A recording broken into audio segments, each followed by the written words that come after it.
And we should be live. Perfect. And I will continue to welcome and introduce people as you arrive. Here we go, we're live.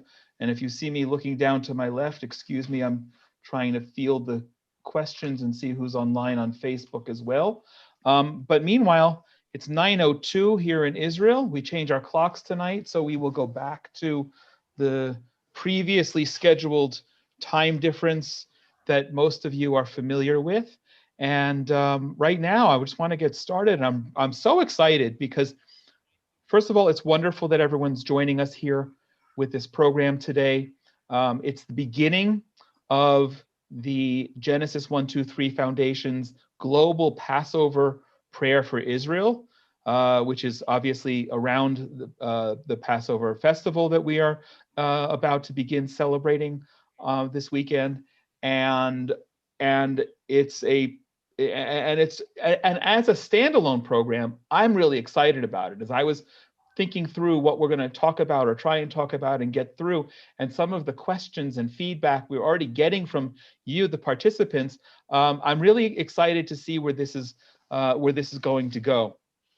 But I realized, and for instance, Rabbi Wolicki just had the opportunity to introduce me to somebody who I've not yet met.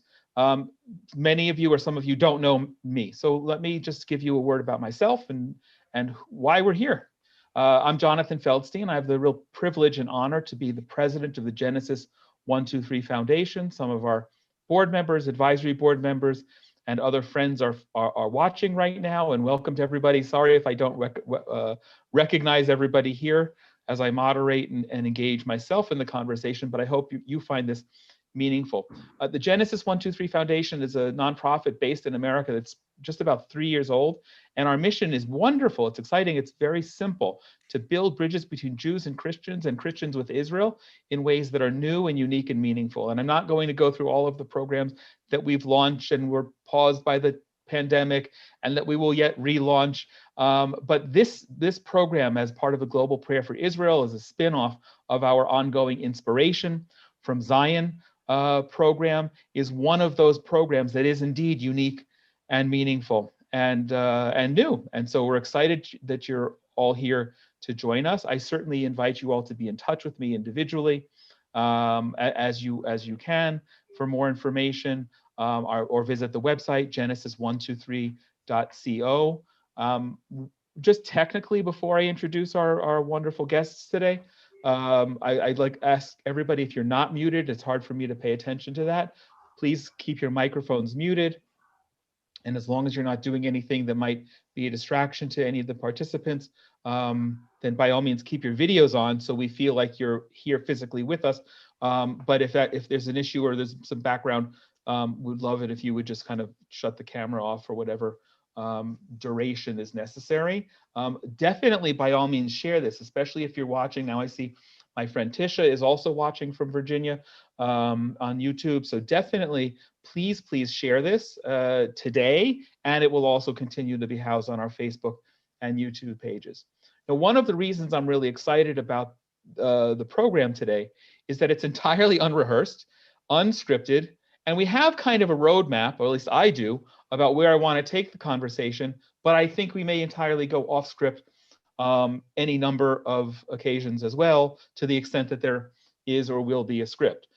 What this is meant to be is a dialogue between two wonderful, knowledgeable, personable rabbis who are both in their own right great teachers and communicators. And we were just speaking before everyone started joining us. It's not meant to be a debate, but in the finest of Jewish traditions, some wonderful in-depth conversations can easily become a debate. So we'll just see where it goes. And I'm excited about that. But the purpose now, tonight, I'm always saying tonight because it's nighttime here, the purpose is to explore Passover, mostly for our Christian friends who are following. I think most people who are Christian and joining us, from the prism of our Jewish experience. We will definitely be opening it up to your questions. I encourage people. Dave Garmis wants to know if I know who will be prime minister. No, we don't know the answer to that question.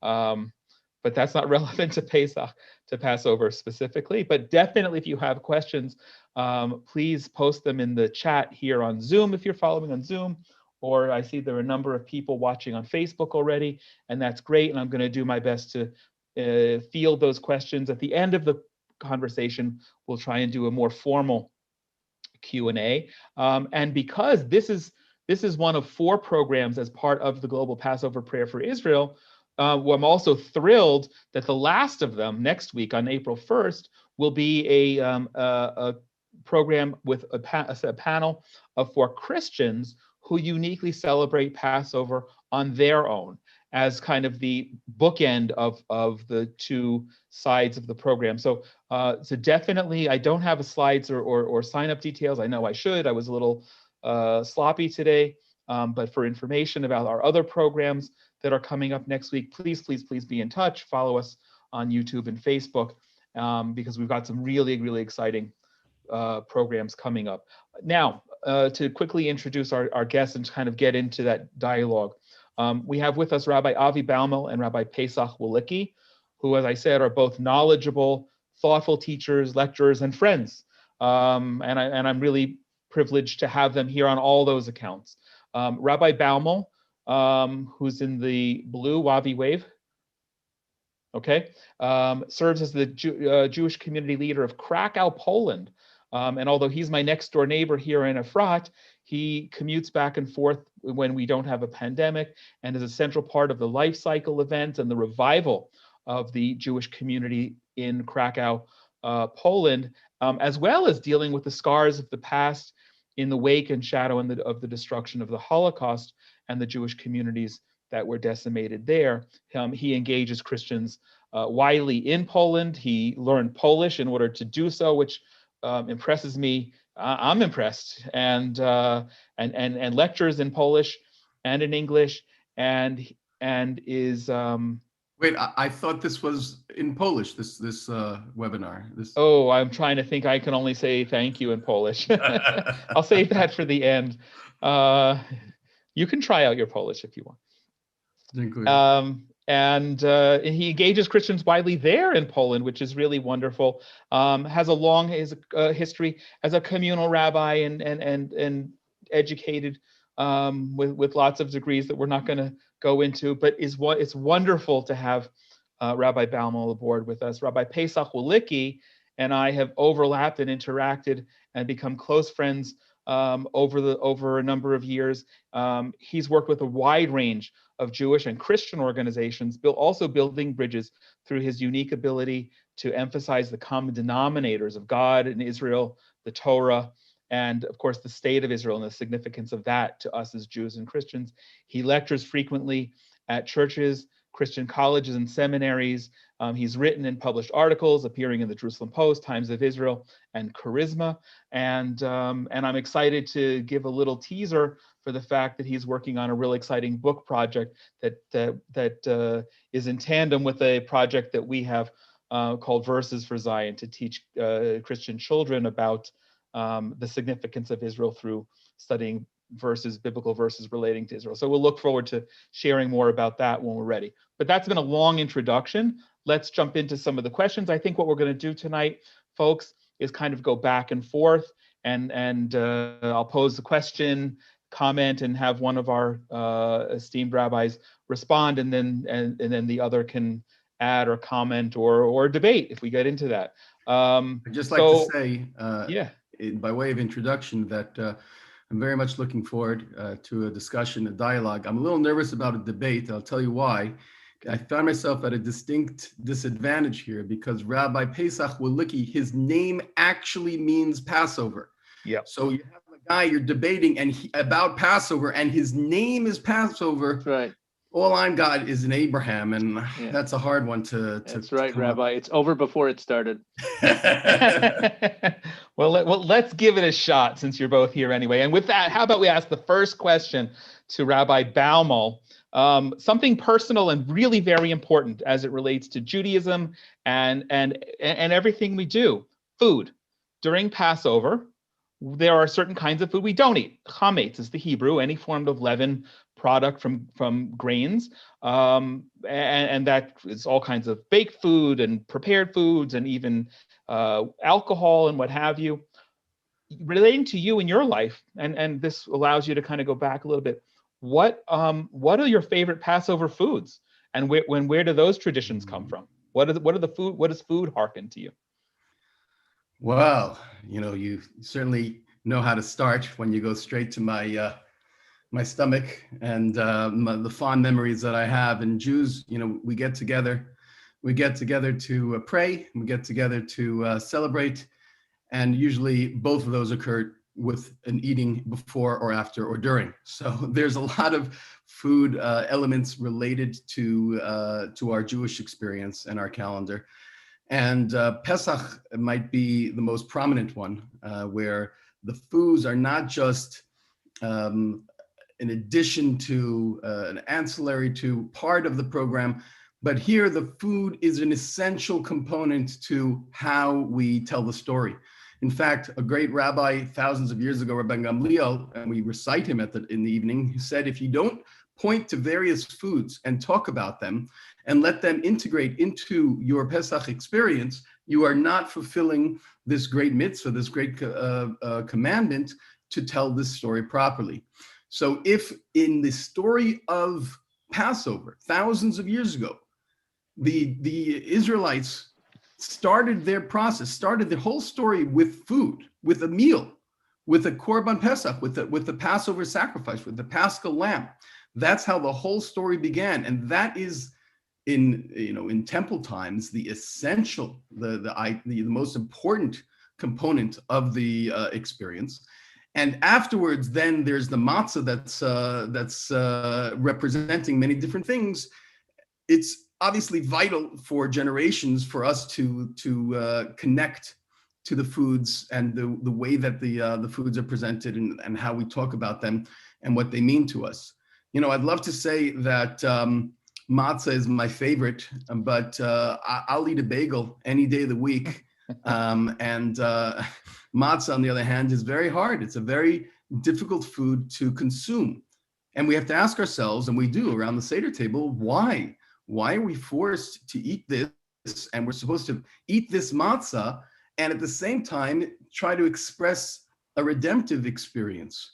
So we have like different dichotomous definitions or expressions of a matzah, and we go around the table and everyone tries to give their interpretation. Sometimes it's more subjective and sometimes it's more standard, but we're trying to apply the messages of thousands of years ago to our lives today.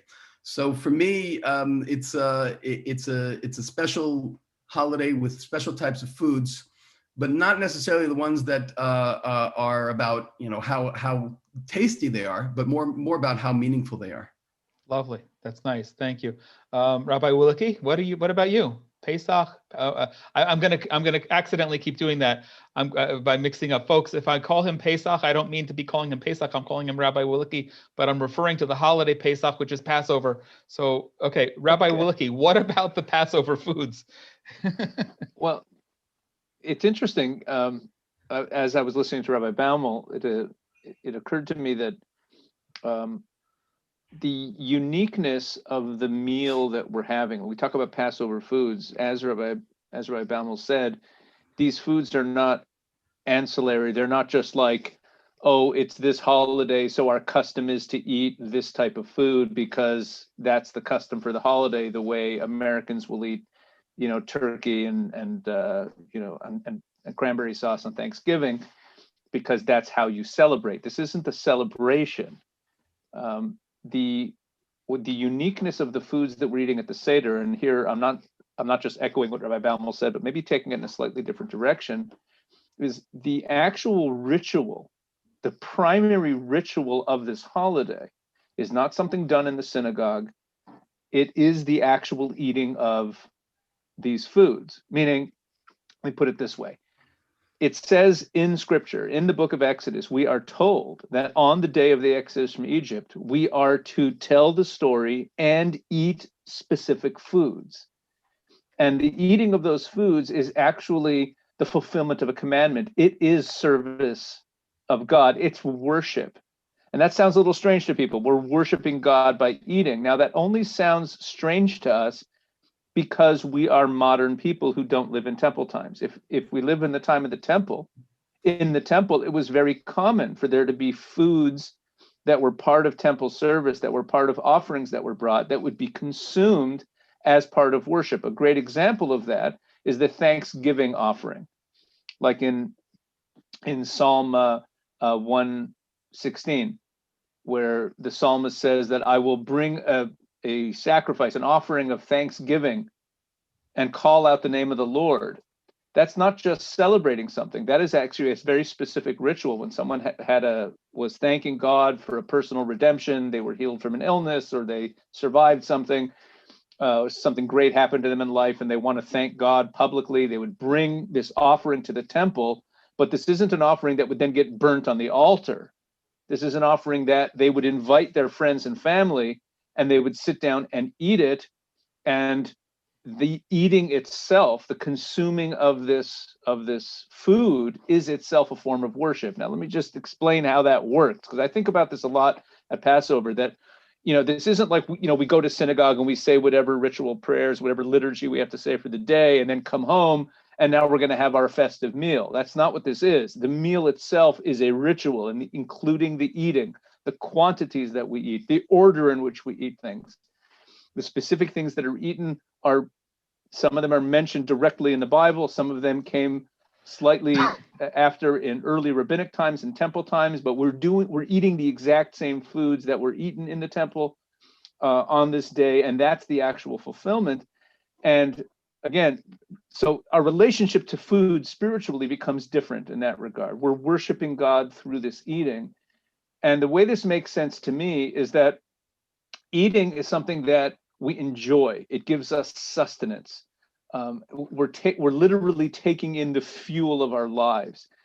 And when we do that in the context of praising God, in the context of thanking God, what we're doing is we're actually elevating the entire experience. That this physical, like putting gas in the tank, so to speak, when I'm putting food in so I have sustenance so I can live, what I'm basically saying is that my life, my very physical life, is all about service of God. So here I'm actually, even my eating, it's actually a very profound type of worship that I'm enjoying this. My enjoyment is an enjoyment of thanking and praising God. The sustenance that I'm getting from it is a sustenance that I'm getting in the context of serving and praising God. So it's I find it a very deep experience in that regard. I do like eating matzah. I know Rabbi Baumel said it's difficult to eat. It's definitely difficult to digest. I love matzah. I actually enjoy it. And I'm one of those strange people who eats matzah all year round. I have neighbors who, when they have leftover matzah, a lot of people are sick of matzah by the end of Passover, by the end of the 7 days. So I have neighbors who are, they get sick of matzah. They all know that they could give me their leftover matzah because I'm going to eat it. I'm going to eat it all year. Well, that's all. Okay, so that's awesome. Let me throw something out at you and see if you agree. It's going to be a provocative statement. On Pesach, the most significant aspect of the food regarding this holiday is that which we don't eat more than even the matzah which we do eat. Agreed. So that's something that is unusual. I agree with you absolutely. Right? We know that eating matzah is very important, but if you eat chametz, then you are in a whole lot of trouble. And the idea of the chametz seems to take center stage, which somewhat counterintuitive, right? We have general holiday where we eat things, and this means this, and this means that, and we get that. And comes along the Torah and says, no. The things that you normally eat, the things which represent joy, which represent opulence, which represent time and enjoyment, that you're prohibited in the most serious way. No bread, no bagels, no cakes, nothing that is what is part of your normal daily routine. And I think that we are, ask any person who's preparing their house for Passover, And the fear is, what happens if I forgot about some chametz? What do we do then? And that's a real major concern. And at our Pesach table, we're going to have a major discussion about why not eating the chametz is more important than eating the matzah. That's great.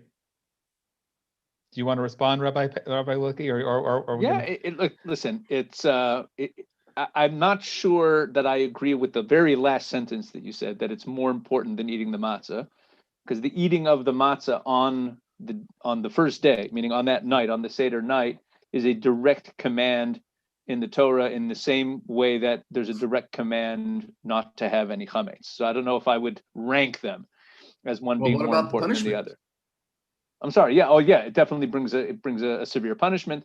But there's also another angle. There's another side to the not eating of chametz, and meaning not eating leaven and only eating matzah, which is actually a very simple explanation that I don't hear too often, but I say it to my children every year at the Seder, is that in the temple itself, if you read through all of the offerings in the book of Leviticus and in the book of Numbers, and wherever the sacrifices, wherever the temple service is laid out in the Torah, read through, all those boring sections that have all the details of every offering, and this much oil and this much wine and this much, and this animal, and what you do with the blood, and there's all the meal offerings, and meal offerings were made from flour. One of the rules in the book of Leviticus, right near the beginning of the whole sacrificial section of that book, is that it was forbidden to have any leaven in the temple.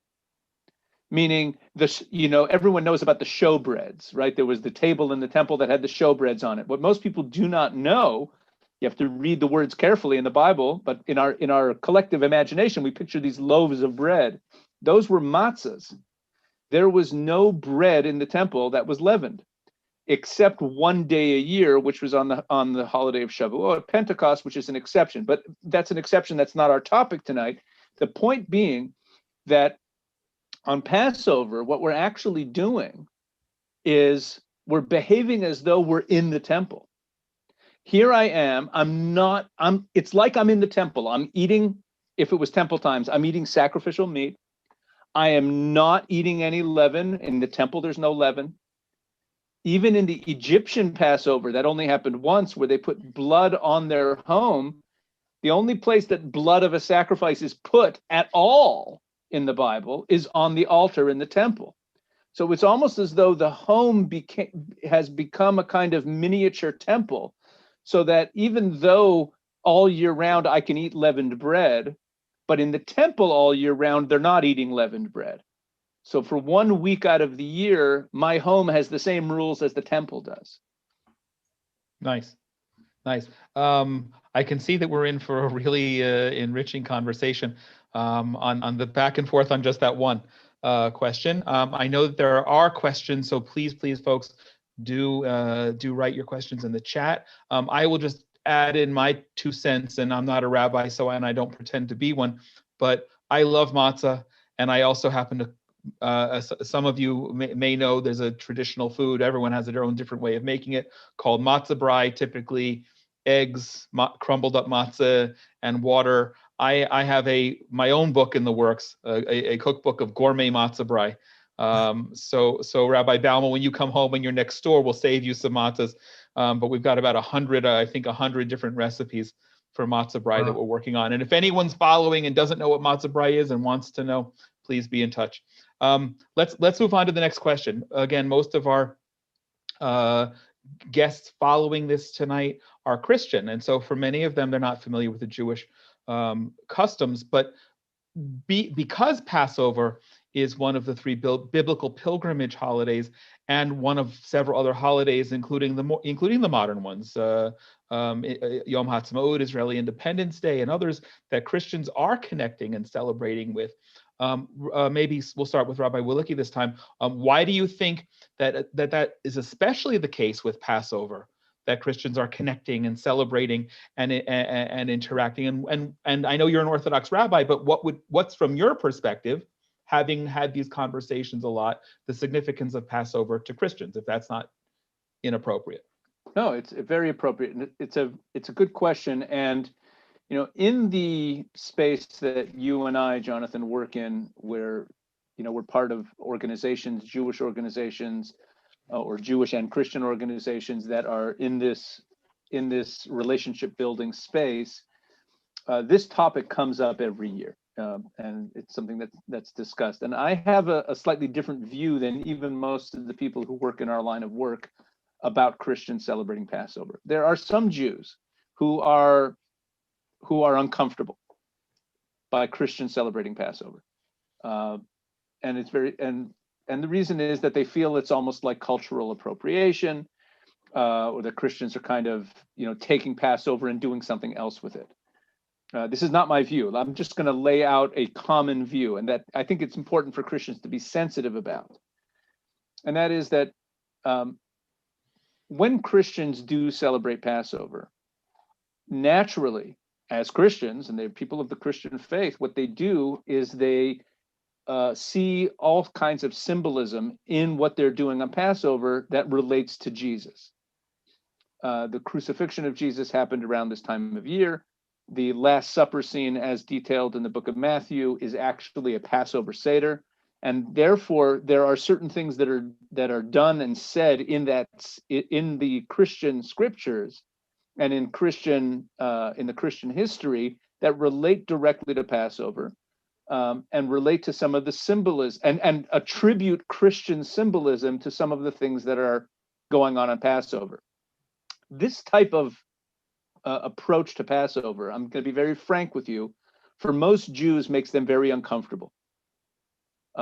It's uncomfortable because, our Passover is Exodus chapter 12, 13, 14. You can read it there. You got all the rules of how Passover goes. It's about our exodus from Egypt, and the commands that God gave us. In fact, I'll go even further. When it comes to Passover specifically, one of the rules that's stated in Exodus chapter 12, when the laws of the Passover sacrifice and the meal and the matzah and all that stuff is first told by God to Moses and Aaron, one of the rules of Passover is that someone who is not a member of the Jewish people is forbidden from participating. It's interesting because that rule does not exist with the other holidays. And I'm not saying this to say that you're not allowed to participate, not at all. That rule really relates to the actual eating of the meat of the offering. My point is that there's the theme of Passover from a Jewish perspective is very particularistic. It's very much about the nation of Israel, the Jewish people, becoming a people and entering into the beginnings of our covenant as a nation. That covenant, of course, was expanded at Sinai 7 weeks later. But it's a very particularistic holiday, as opposed to, let's say, the Feast of Tabernacles, which is a very universalistic holiday. The liturgy has universal themes, and the book of Zechariah talks about it being celebrated by all nations. That's not the case with Passover. So from an internal Jewish perspective, there's this discomfort with Christians celebrating Passover. That's not my approach at all. My attitude is actually the polar opposite. I believe, my personal feeling is that Christians should feel totally comfortable celebrating Passover as Christians, and it's not my place to tell Christians how to celebrate Passover and what symbolism to attribute to things and whether they're going to Christologize things or not, and it's not cultural appropriation for a very simple reason. This event has importance in Christian history.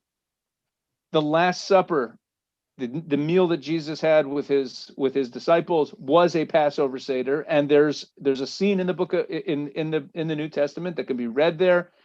So if a Christian wants to connect with that event and wants to connect with the origins of Christianity that surround that Passover, who am I?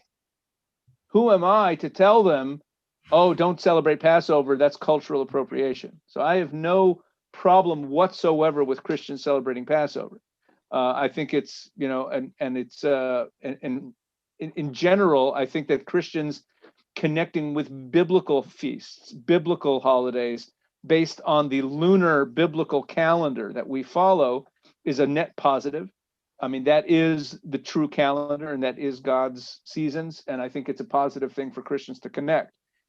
However, at the same time, the Christians who are in a Zoom call like this or watching this, who are interested in having a positive and understanding relationship with Jews, need to be sensitive to how Jews see this festival and not try to force the Christian symbolism and the Christian interpretations of these practices onto this holiday, and to appreciate what this festival means. What does the matzah mean? What does the wine mean? What does the seder mean? What does the lamb mean? What does the blood mean? What do they mean, not from a Christian perspective, but what do they mean for Jews?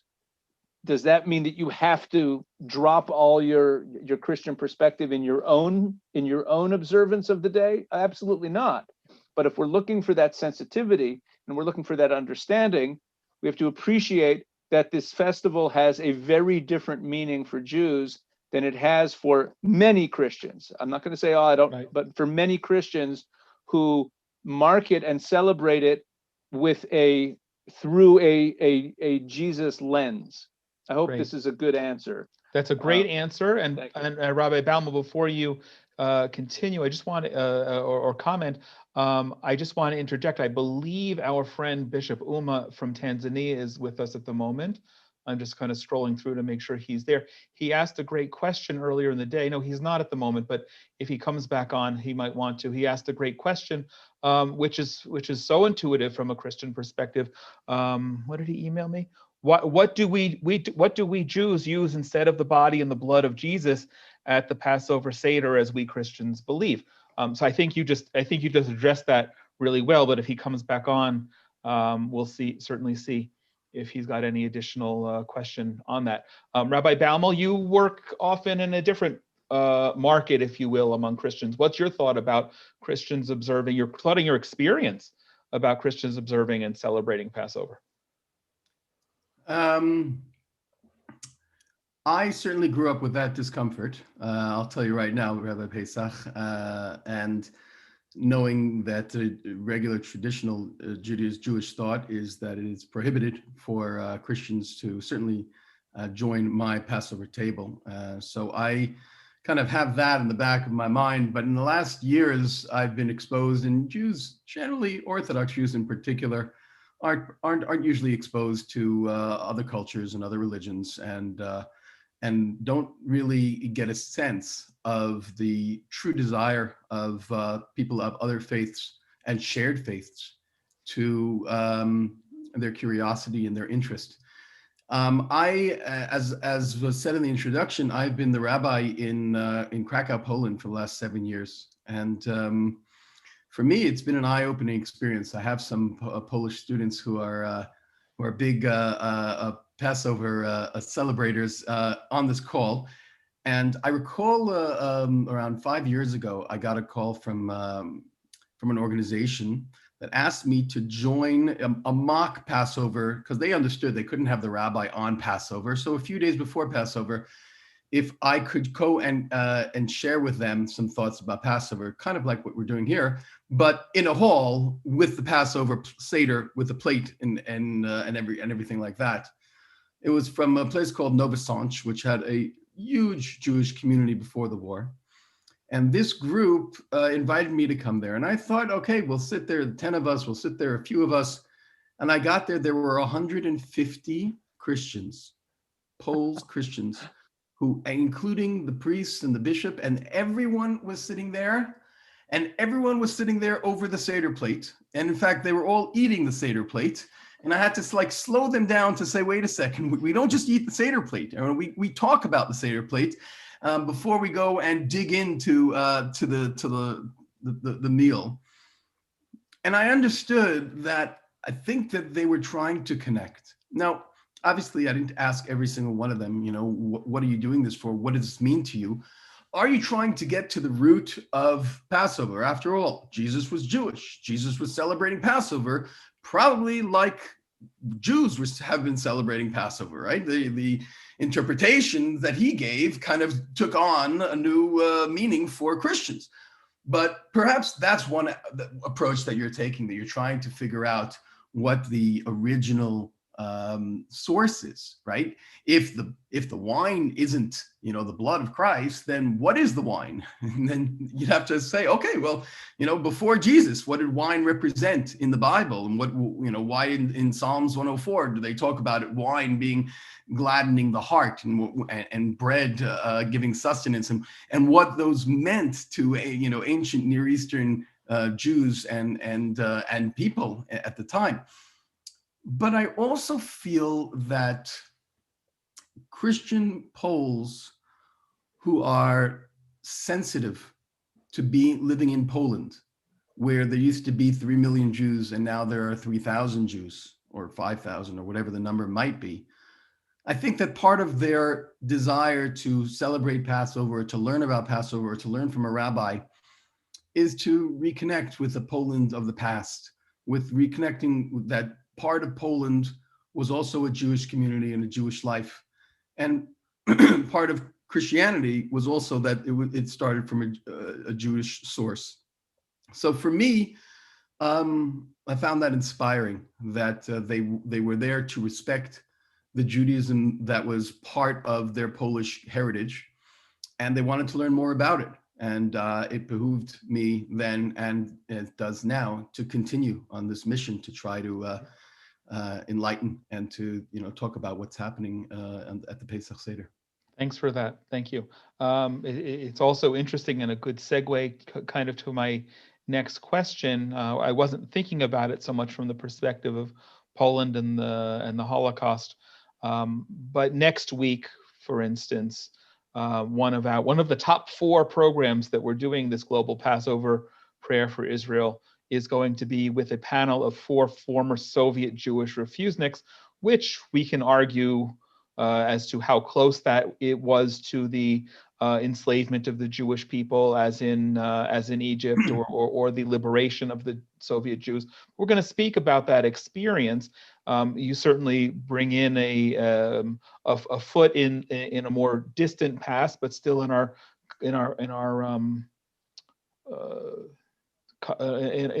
immediate awareness. It's not ancient history for us in terms of the Holocaust of slavery. But one of the interesting things about how we do Passover is that we're to tell the story as if we were slaves.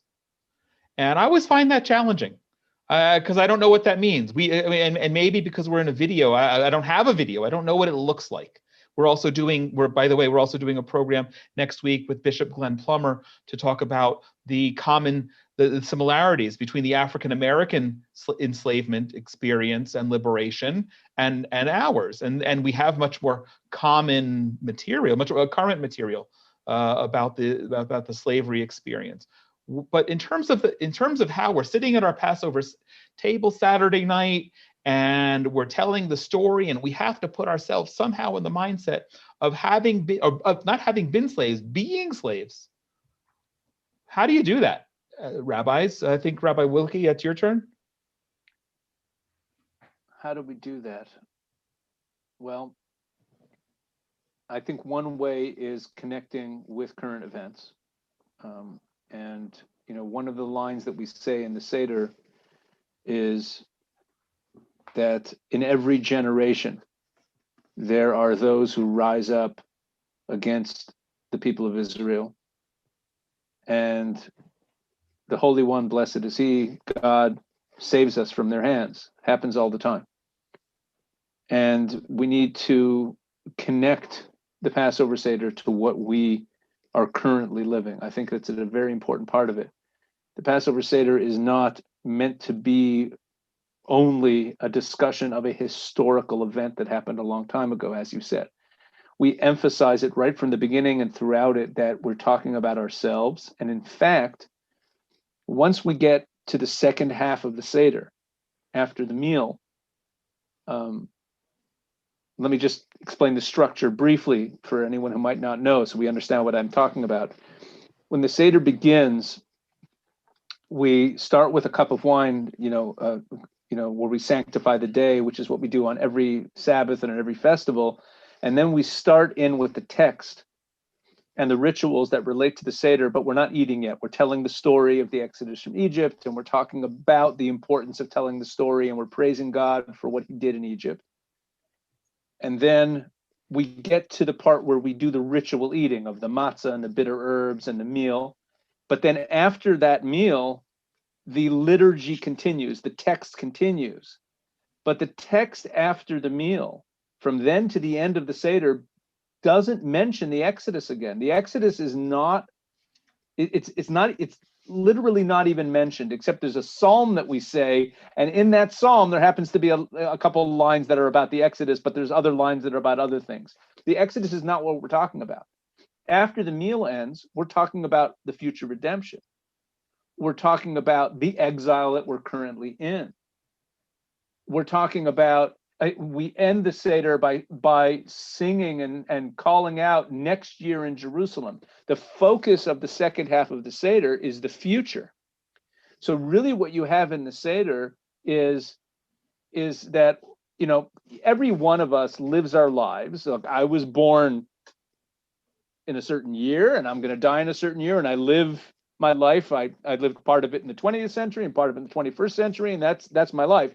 On the other hand, if we expand our scope and say, wait a second, I'm a link in a chain of history. The story of my life began thousands of years before I was born, and it's going to end long after I die, and that's my story.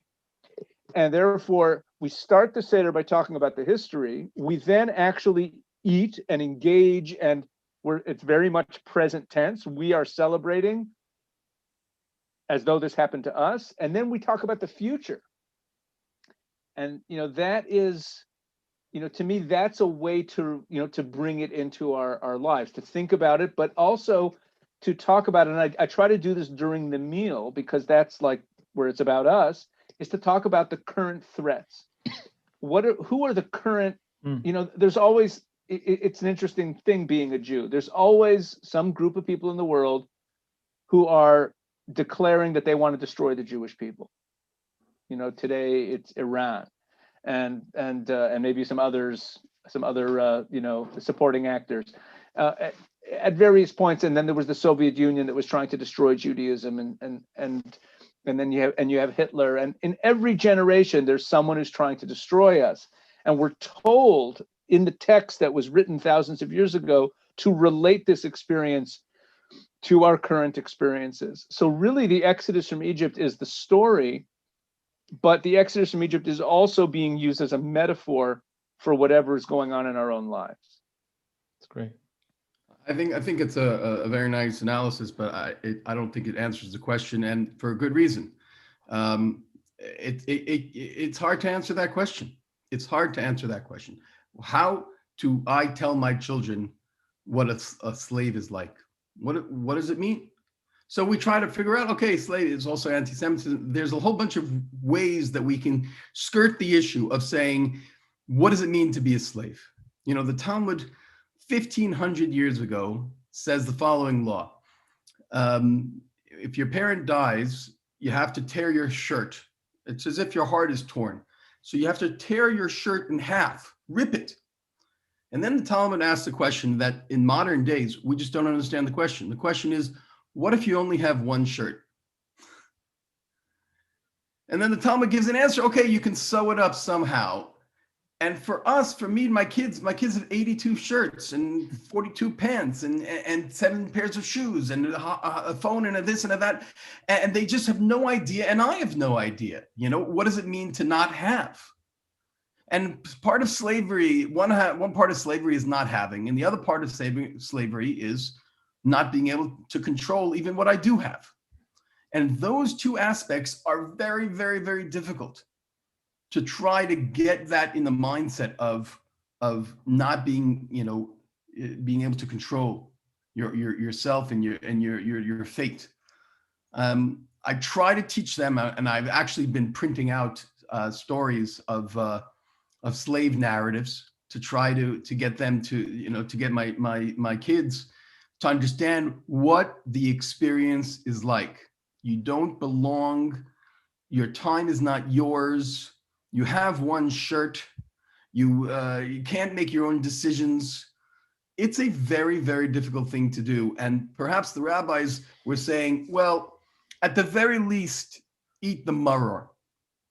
At the very least, make sure that you taste something so bitter, so uncomfortable, and you think back, well, here is a 1/1000th of an experience of what it might have been to at least eat like a slave. For those who don't know the Hebrew word, maror is the bitter herb that we eat during the Seder. So I'm trying to teach my family that notion of kind of having an experience outside of what we're normally used to and seeing things from another perspective, short of bringing a slave or person who was a slave. Unfortunately, nowadays it's possible, right? Short of bringing someone to talk about that at my Seder, it's a really, really difficult thing to do.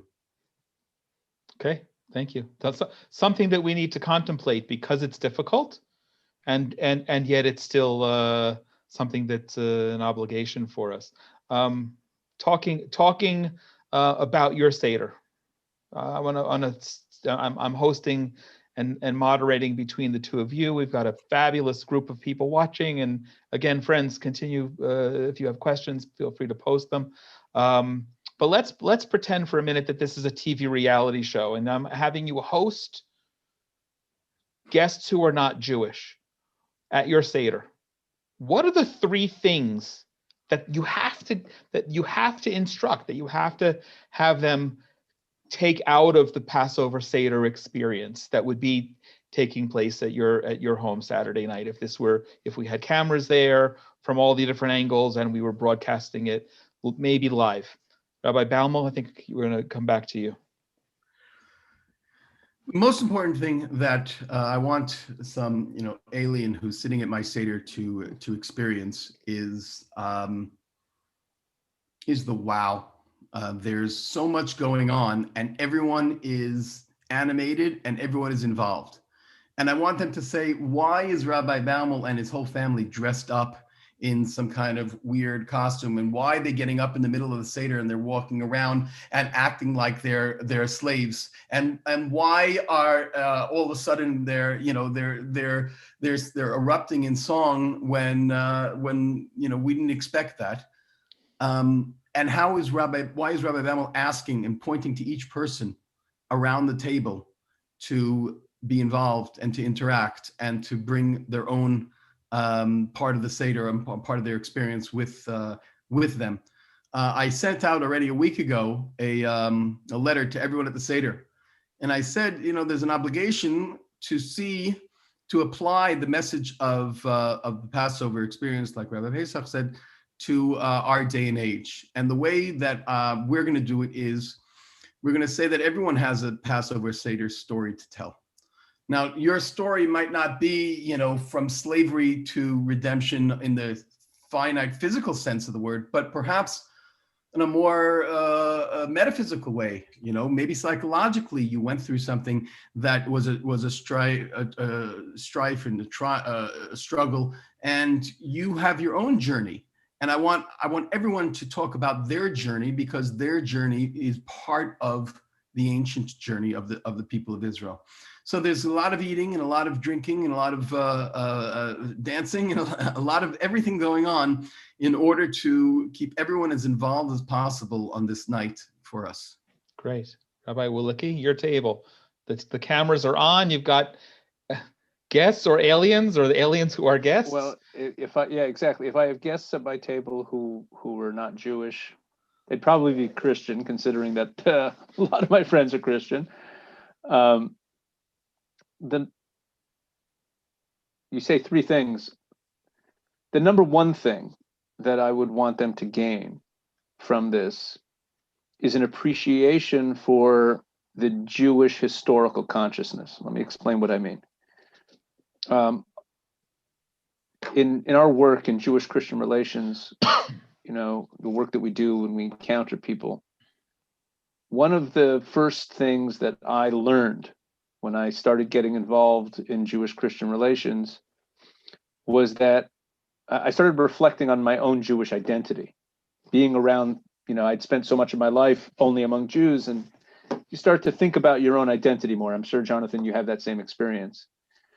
And one of the things that I noticed first is that Jews have a different relationship to history than non-Jews. We just do. And sometimes it can be, sometimes it can cause a negative impact. Mostly, I think it's a net positive. I'll give you an example of the negative. When I talk to Jews about the fact that I'm involved in Jewish-Christian relations, one of the common reactions, negative reactions that Jews will have, that they'll be resistant to Jewish-Christian relations, has to do with the fact that there's a history of Christian anti-Semitism. Now, they'll literally say things like, think of what they did to us in the Crusades. Think of what the Christians did to us in the Spanish Inquisition. Now, these are things that happened between 500 and 1,000 years ago.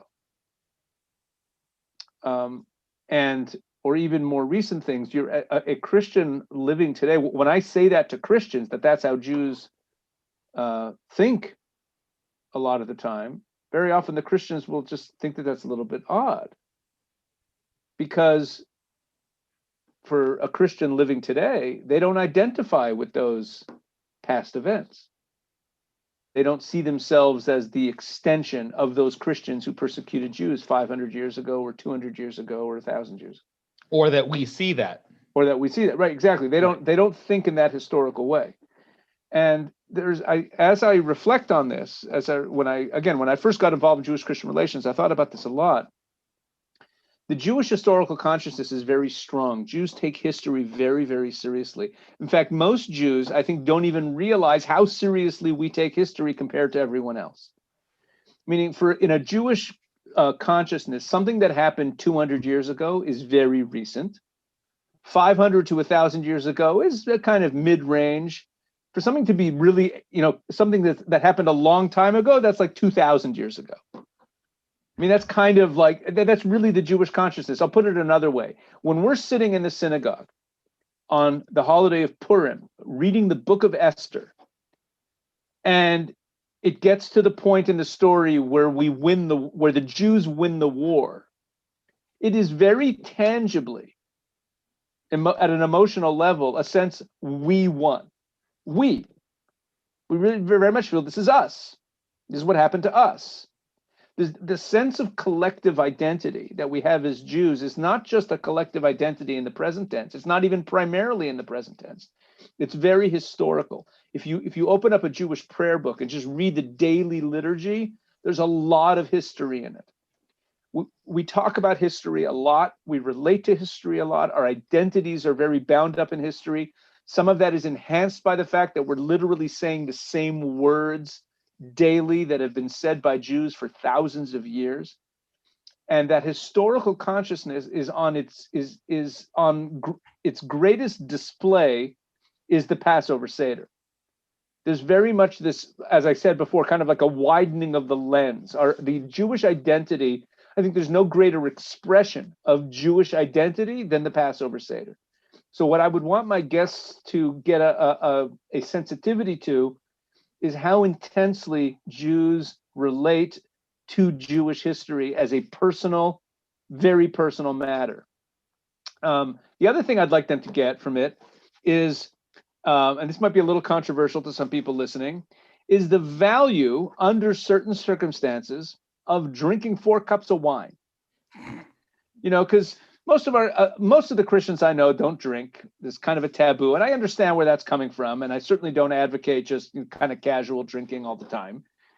But there's context. Context is everything when it comes to drinking wine. I'll put it this way: let's say someone's depressed because I don't know, like their girlfriend broke up with them or they lost their job, and they start drinking. So what's going to happen as they drink? they're just going to get even more depressed, right? They're going to start crying and sobbing and talking about how their life is over, right? Let's say someone's happy because, I don't know, they got a promotion or their favorite sports team won a championship and they start drinking. What's going to happen as they drink?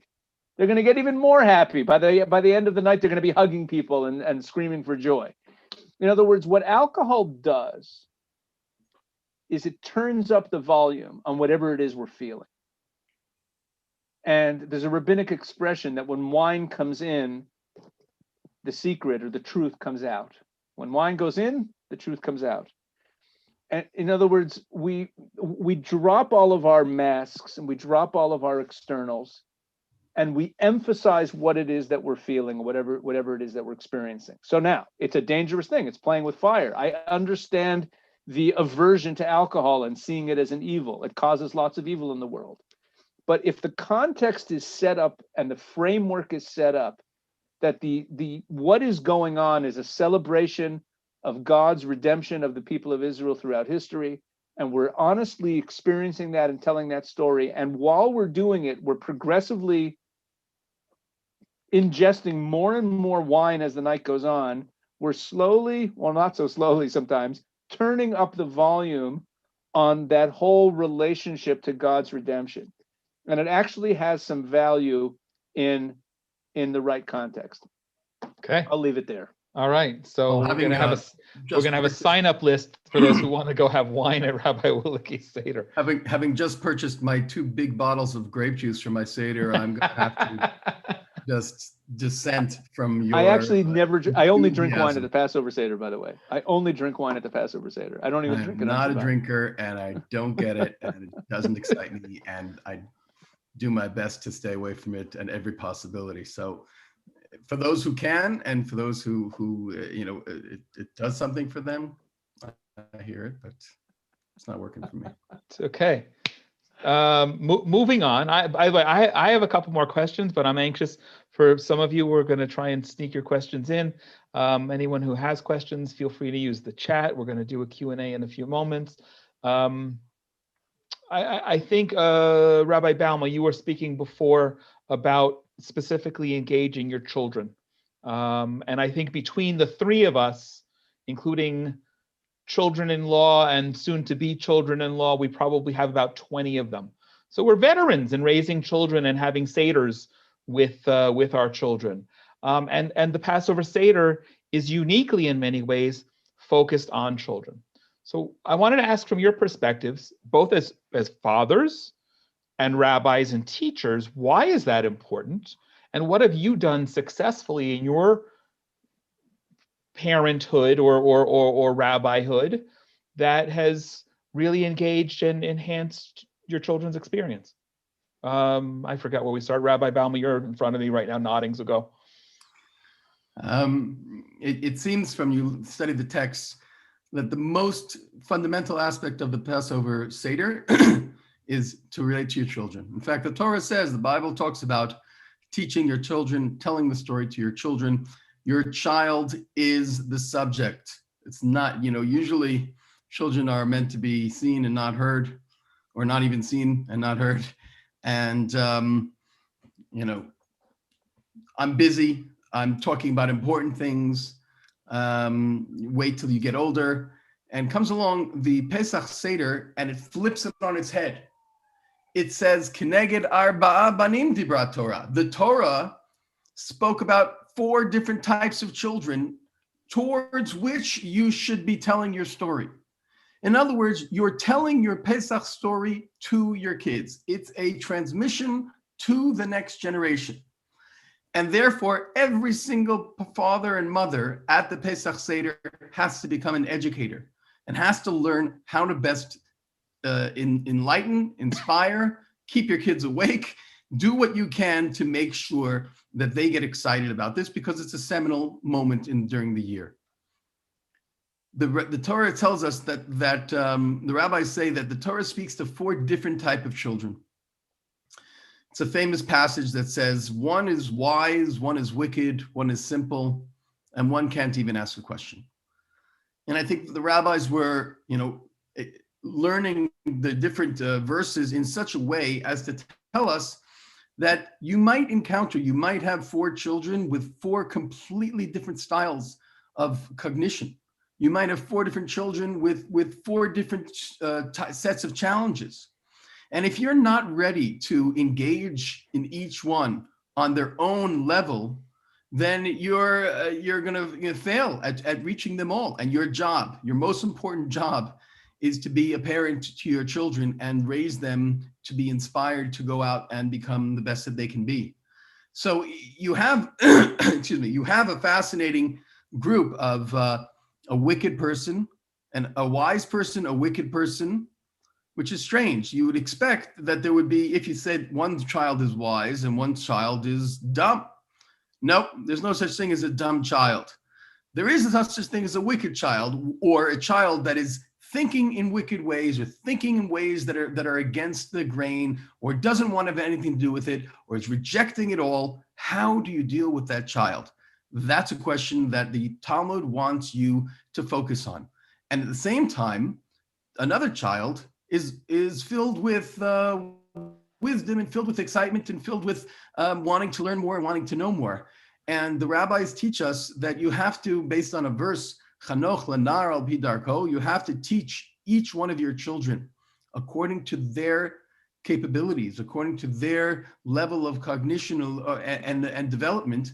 And I think that this is the most important thing to do at the Seder table. I was at my rabbi Seder 20 years ago, 30 years ago, and his children, he was a great rabbi, and his children were all great rabbis already. No one was young. There was no one 5 years old. They were all in their 20s and 30s, leaders and rabbis in their communities. And he was still asking each one of them questions as if it was, my young children, but the questions more intense and more intellectual. He saw it as his obligation to engage these children. And that's what we have to do the same way. Beautiful. Thank you. Rabbi Wolicki, your Passover parenting experiences? Well, I have 8 kids, so it gets busy. I mean, the way I usually do it, I mean, now my kids are a little bit older, so it's a little bit different. And I don't yet have grandchildren. But generally, I would have them each prepare a section of the Seder to talk about. I would have them prepared in advance, so that that way they'd each studied a section of the Seder, and each year I'd give out different sections, and then at the Seder they would lead the discussion for that section. That's a way of, so my role in teaching them would be by assigning them a section and having them prepare something, and that way people tend to remember things better when they do some work like that. But just the whole importance of children, I think it cannot be understated that right there at the very beginning in Exodus 13, when the commandment to do this is first mentioned, right there in Exodus 13, verses 6, 7, and 8, when it's laying out, don't eat any leavened bread, eat only unleavened bread.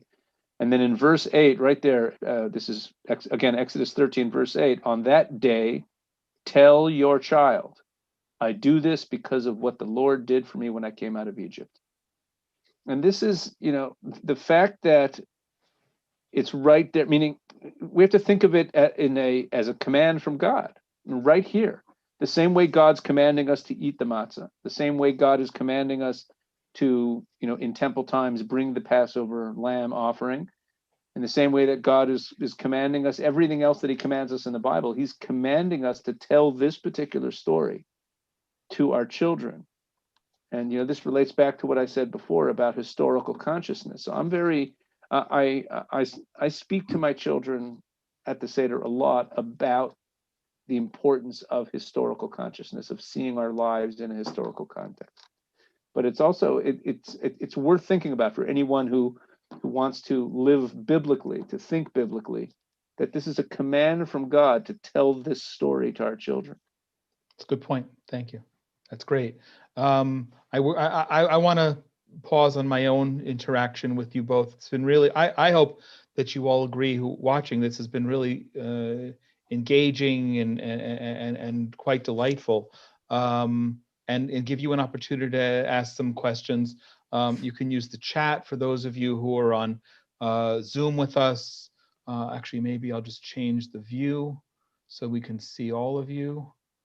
I certainly welcome conversation now. It may be easier to get a couple of questions at once so the rabbis can address them. But on behalf of our friend and board member, Dr. Dave Pitcher in Arizona, he asked a question if one of you could explain the significance of breaking and hiding and then eating the middle matzah. Should I go first? Go ahead. Okay, so this is an interesting ritual. Let me just first explain what it is. At the beginning of the Seder begins, we have 3 matzahs on the table. And we take one of the matzahs and we break it in half. It's one of the first things we do in the Seder. We break it in half and wrap up the larger half of it and essentially put it away. Now, it's going to be eaten later on, at the end of after the meal, much later in the Seder. But why do we do that? So that's the question. Now, there's no 100% clear, like this is the reason why we do it answer that's given. The standard answer is that, well, the answer that's given in the Talmud, which requires some explanation. So there is an answer given, but it's not so clear. The answer is that it's like a poor person. When a poor person who doesn't know where their next meal is coming from gets a hold of a nice big, loaf of bread, they don't eat the whole thing in that meal because they don't know where the next meal is coming from. So they eat some of it and they put some of it away for another day. So since at the beginning of the Seder, think about what I said about the historical story that we're telling. We start off talking about the slavery, and we start off, dipping herbs in salt water to recall the tears of the slavery. And then as we get deeper into the night, we start celebrating the redemption. So at that early part of the Seder where we're trying to relate to the slavery and being poor and not being in control of our own destiny, we act like poor people, where we're breaking the matzah and putting away the larger piece for later because we're poor, and that's what poor people do.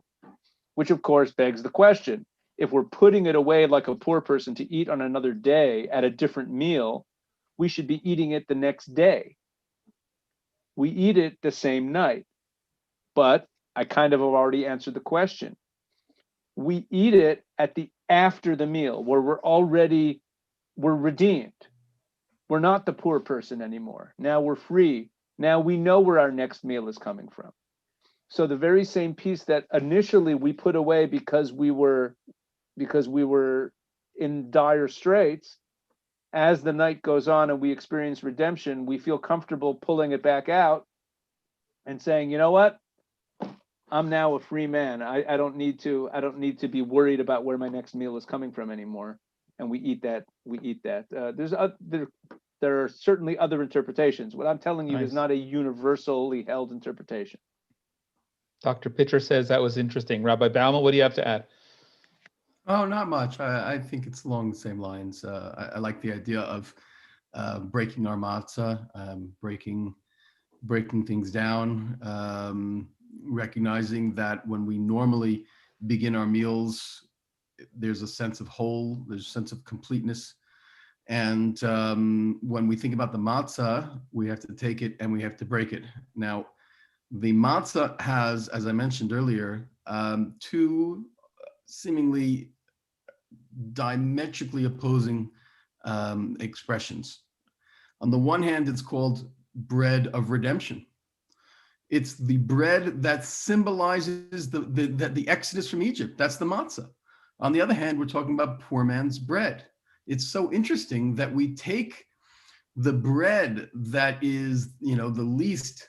It is the simplest bread, right? The simplest chemical. It's flour and water with no other additives, so it's not complex, but its message is very complex. So you take something very simple like the matzah, and then you add the dimensions and layers and layers and layers so that you become like, like the experience of the matzah, that you're celebrating freedom, but also a bit rushed, but also you feel like you're still at the beginning of your journey, but also you realize that this is representing finally being released from slavery. Try to figure all of that up at once. And one of the ways to do it is by breaking that matzah and saying, okay, it's not a whole, it's not a whole system, a piece, it's a broken piece. And what do I do with that broken piece? Well, I try to put it together, and that's what we do during the Seder. Very nice, thank you. Barring any other questions, I just want to give a last call for that. First, and let people chime in as I'm just kind of speaking now for a moment. This is, as I said at the outset, if anyone didn't remember or joined late, this is the first of 4 programs of the Global Passover Prayer for Israel, and each of them will be discussing Passover in a different way and different perspective. But I invite you, of course, to register and join us for all the other sessions, but keep this as an ongoing dialogue. If you have questions, I don't want to make a 100% commitment for either of the rabbis, but if there are questions that come up to you afterward, feel free to text, and I'll see if we can get some answers for you, because it should be engaging and ongoing. So I want to right now, before we wrap up with just the announcements about what's coming next week, invite a good friend who's with us in Helsinki, Finland, Dr. Susanna Kokkonen, who's also, we're very blessed to have her on board as one of the advisory board members of Genesis 123 Foundation to join us. Please unmute yourself so we can hear you, and close us out in prayer before we do the announcements. So thank you for this program. I want to thank you both, Rabbi Pesach and Avi. And I just want to make one very short comment. I know it's very irritating when somebody's asked to pray and then they want to speak. I'm not going to do that. I just want to say that in terms of what we were talking about the past, and this being Old Testament history that seems like distant to us. And I was just thinking that what is happening in our day and time, actually the most persecuted people right now are Christians. And there's a report that just came out that over 300 million Christians are being persecuted around the world. And we don't seem to be able to care for our own brethren. And I feel like anti-Semitism is rising very much in the Western world at the same time. So I feel very strongly that this is not by chance, that we share the Bible and we share much of that biblical background. But somehow at this point of history, we are also sharing this hatred that is targeting both of us. And I think that's kind of maybe making the story of what happened in that first Passover and what happened in Egypt, making it more alive to us in 2020. And now I will pray. So Lord God, we just come to you, and we are separated by oceans, but we are connected by this technology. And Lord God, I feel like this festival of freedom, that it's so hard this year because our world is not free. So many people are suffering from COVID-19 and from all the related restrictions and lockdowns, and people are feeling very lonely, and some people are feeling very desperate.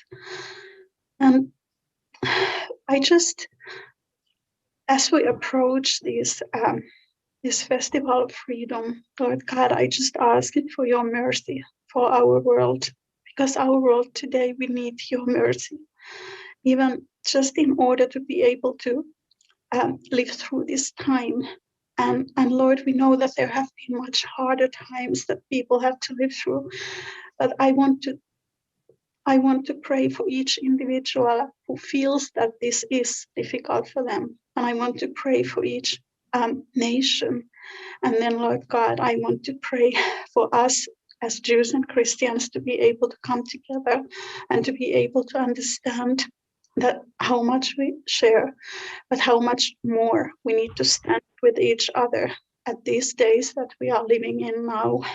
And I thank you, Lord God, that you gave us your word, and you have given us an understanding of what happened in history. And Lord God, how we need to relate to it today through your word. And I thank you for each person who was here tonight. And Lord God, I pray for Jonathan and for everybody who was here for a special blessing because of this time that we had together. Thank you, Lord, that you hear this prayer. Amen. Amen. Thank you. Okay. Thank you. It's wonderful to have you with us. I think we have four continents tonight. And just as we wrap up, some announcements for next week. The Haggadah has been mentioned a number of times today.